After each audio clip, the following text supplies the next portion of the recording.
el artista que vivió en burdeles, la historia real de Toulouse-Lautrec. Hoy te traigo una historia fascinante. La historia de un artista que convirtió la noche, el exceso y la decadencia en arte eterno. ¿Alguna vez has escuchado el nombre de Henri de Toulouse-Lautrec? ¿Sabías que fue uno de los pintores más importantes del París bohemio, pero también uno de los más atormentados?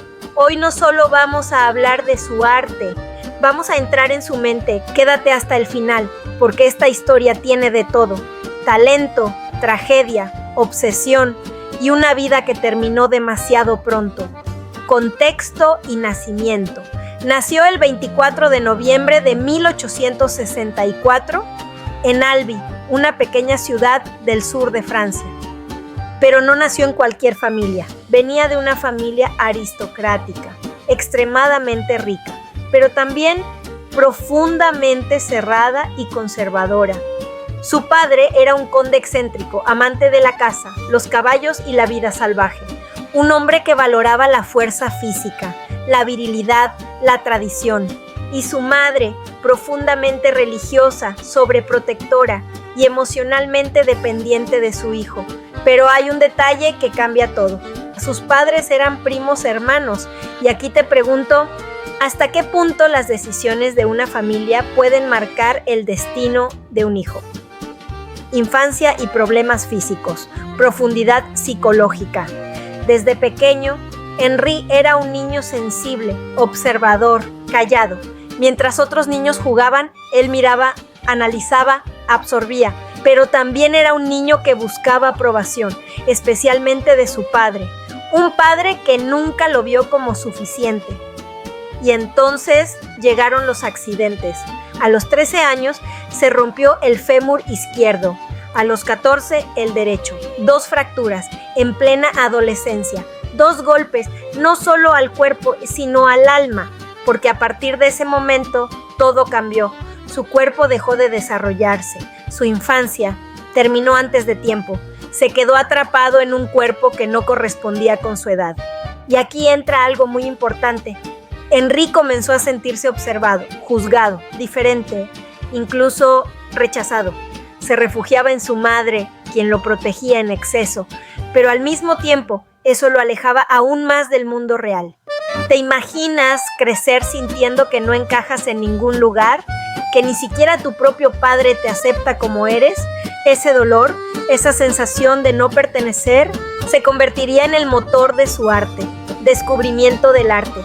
Durante sus largos periodos en cama, Henri encontró algo que cambiaría su vida: el dibujo. Pero no era solo un pasatiempo, era una forma de escapar, de controlar su mundo, de entender a las personas. Mientras otros niños vivían experiencias, él las observaba desde lejos, y eso le dio algo único, una mirada psicológica profunda. No dibujaba lo que veía, dibujaba lo que entendía. Sus padres decidieron apoyarlo y lo enviaron a París. Pero aquí viene algo interesante. En París no solo aprendió técnica, aprendió a mirar la vida sin filtros. ¿Crees que un artista nace o se forma a partir del dolor? París y la vida bohemia. París, finales del siglo XIX. Una ciudad en transformación, industrialización, luces, exceso, libertad y también decadencia.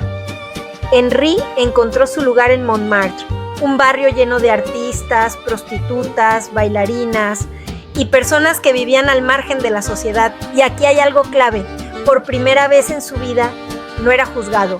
Ahí su diferencia no importaba. Ahí encontró aceptación y tal vez incluso amor. ¿Crees que las personas que viven al margen entienden mejor el dolor de otros? Estilo y obra. Toulouse-Lautrec no pintaba belleza idealizada. Pintaba la verdad, pero no cualquier verdad. La verdad emocional, la fatiga detrás de una sonrisa, la tristeza detrás del espectáculo. Sus personajes no posan, existen, se mueven, respiran. Sus líneas eran rápidas, casi impulsivas, como si tuviera miedo de que el momento desapareciera. Se inspiró en la fotografía, en el movimiento, en lo instantáneo, y revolucionó el cartel publicitario.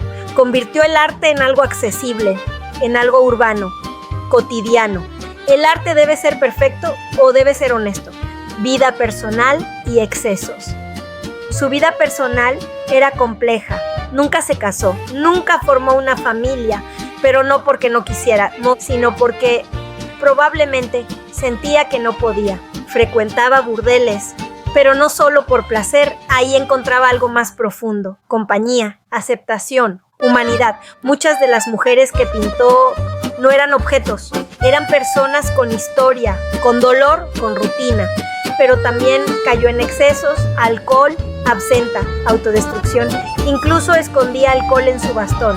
¿Crees que estaba huyendo o enfrentando su realidad? Declive y enfermedad. Su cuerpo comenzó a deteriorarse, pero también su mente. Sufría alucinaciones, ansiedad, paranoia. En 1899 fue internado, pero incluso ahí siguió dibujando, porque para él el arte no era una opción, era una necesidad. ¿Qué pasa cuando lo único que te mantiene vivo también te está destruyendo? Muerte. Murió el 9 de septiembre de 1901. Tenía 36 años. Murió joven, pero vivió intensamente. Murió en brazos de su madre, la misma que lo protegió toda su vida. Y aquí hay algo muy fuerte. Nunca dejó de ser ese niño que buscaba ser visto. Legado. Hoy su obra vive en museos, en carteles, en la cultura visual moderna. Pero más allá del arte, nos dejó algo más profundo: la capacidad de ver lo humano, incluso en lo incómodo, incluso en lo marginal, incluso en lo imperfecto. ¿Y tú qué ves cuando miras su obra? Cierre y reflexión. Y ahora te dejo con esto. ¿Crees que el sufrimiento es necesario para crear arte verdadero? ¿O crees que Toulouse-Lautrec habría sido igual de brillante sin tanto dolor? ¿Te identificas con esa sensación de no encajar? Déjamelo en los comentarios, quiero leerte. Y si te gustan estas historias, no olvides suscribirte, porque aquí el arte también se siente.